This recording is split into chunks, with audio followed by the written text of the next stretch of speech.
Hey everyone, do you want to print from private browsing on Brave? Or are you looking to enable or disable incognito mode?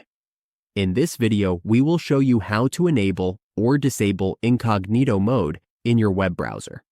This way, we can control how the browser is used on our devices.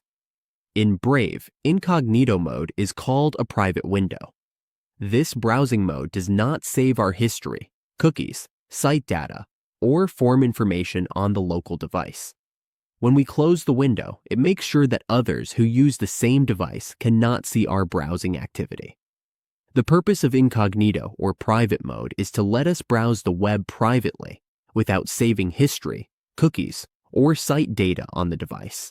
It helps protect our privacy, prevents tracking on shared devices, and allows temporary browsing sessions that leave no local trace. Now let's go through how we can use the incognito mode or private window in Brave. Now first, open your Brave browser.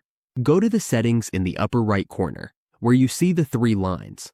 If we want to open a new private window, just click this option or use the shortcut Ctrl+Shift+N. Now, we are in a private window or incognito window. Here, we can browse without worrying that our data and cache will be saved. If we close this window, all our data will be deleted. There is another type of private window in Brave that is even safer than the normal private window. Simply click this option, the private window with Tor. We can use this as a browser. It is more secure and offers more protection from tracking our history.